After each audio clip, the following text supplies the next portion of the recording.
Bride to be, are you ready? Marriage is sweet, oh. But don't lose yourself. Don't take nonsense. Remember, you're a feminist. Fight for your rights.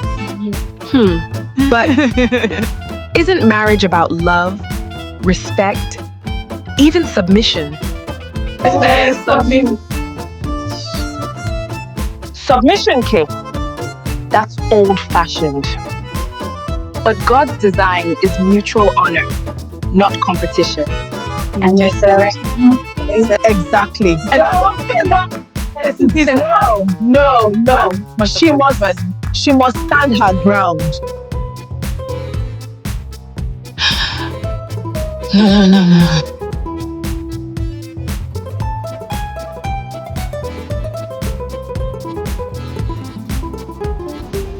Many incredible women have broken through the perennial glass ceiling, thriving in male-dominated fields, inspiring and paving the way for other women to do so. Now, without a doubt, we have seen the slogan, "What a man can do, a woman can do better," hold true in the workplace. But ladies, let me ask you this. If you bring the same energy you use to compete with men in the workplace into your marriage, who really wins? Many homes today are silently breaking, not because the couple don't love each other, but because the spirit of feminism has walked through their front door. And while feminism may empower in the workplace, it can destroy in the home. Let's talk about this today.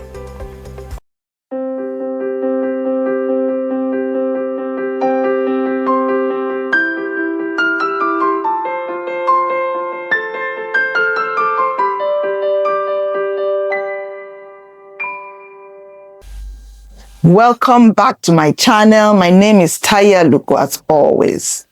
You know, I've sat with wives who are exhausted, husbands who feel sidelined, and I have seen marriages where both people are living like roommates instead of partners. Why? Because culture says fight for your rights, but God is still saying submit to one another in love. Now, somewhere along the line, we've confused equality with rivalry, and it is costing many couples their peace. Don't get me wrong. Feminism is not all bad. In fact, many of us women have benefited from it. Equal pay, access to better education, a seat at the table. These are good and even necessary, especially in the workplace and society at large. But when you carry the same energy into your marriage, things are most likely going to fall apart. A wife says, "Why should I submit? He's not my boss." The husband begins to feel, "Why even try to lead? Because she's going to resist me anyway." Or perhaps you're the CEO at work, you're accustomed to calling the shots, and you feel that your husband needs to get the memo. You don't take rubbish from anyone. What is the result? Two people constantly pulling against each other instead of walking in the same direction. And that is not marriage. That is instead a tug of war. And a tug of war will never build homes. Now, here's where feminism can get dangerous in marriage. It teaches independence, whereas God's design for marriage is interdependence. Feminism makes submission look like slavery, when in truth, it is God's way of creating harmony in the home. Feminism encourages competition instead of partnership. It's important to say that submission doesn't mean silence. It doesn't equate to weakness or losing your voice or identity. It simply means alignment under God's order. And husband, this works only when you love your wife as Christ loves the church, sacrificially, tenderly, consistently.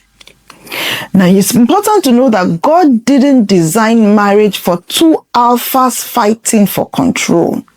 He designed it for one man and one woman, both strong, both valuable, but with distinct roles. The husband leads in love, the wife follows in respect, and both submit to Christ in obedience to God. That is not oppression. That is a divine order, and it works. So let me ask you, whose voice is shaping your marriage? Is it the voice of culture or the voice of Christ? Because you can't have both. If you want peace, intimacy, and lasting love in your marriage, you must choose God's order over culture's noise. I have created an online course called Pathway to Forever. It is practical, it is faith-based, it is a roadmap for couples who want marriages built on God's truth, not the world's trends. To access this course, click this link in the description and you can start your journey to build a marriage that will stand the test of time. Now, in closing, let me just say that feminism may give us strength in the marketplace, but in marriage, strength comes from humility, from love, and from following God's order and God's design. So let's not let culture redefine what God has already perfected. A husband who loves, a wife who submits, and a home that thrives under Christ. That is the true pathway to forever. Once again, my name is Taya Luko. God bless you and see you in the next video. Bye-bye.